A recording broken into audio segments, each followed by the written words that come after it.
Nikizima Afrika, Mzansi, sanibonani. Nginibingelele kuphi nakuphi la enibukele khona-ke. Mawukuthi-ke usuku lakho lokuqala uyithola-ke uhlangana nalo mbukiso, ngicela ungalenzi iphutha.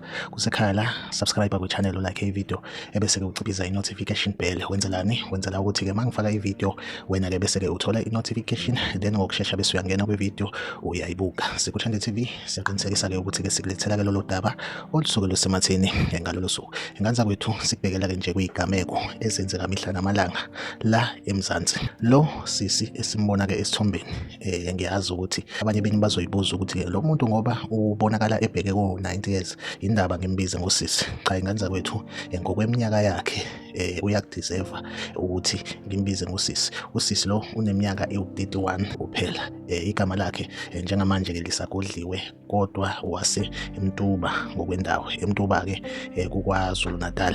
So njengoba-ke simbona ekuyile condition akuyona, ngokusho kwakhe usisi lo waba sebudlelwaneni nomuntu wangaphandle.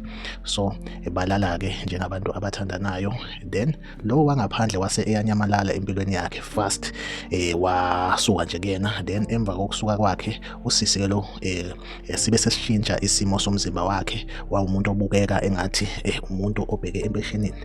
Njengamanje-ke uneminyaka ewu-31, ubonakala eko-90 years.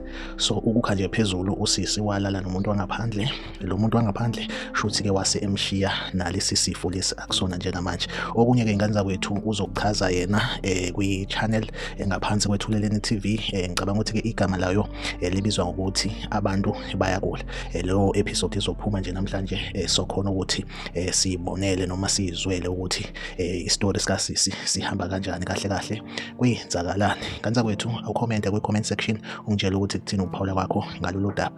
SikuTrend TV izohlezi ikhona la indethela-ke indaba isematheni usuku nosuku. Asihlangabezane kwivideo ilandelayo.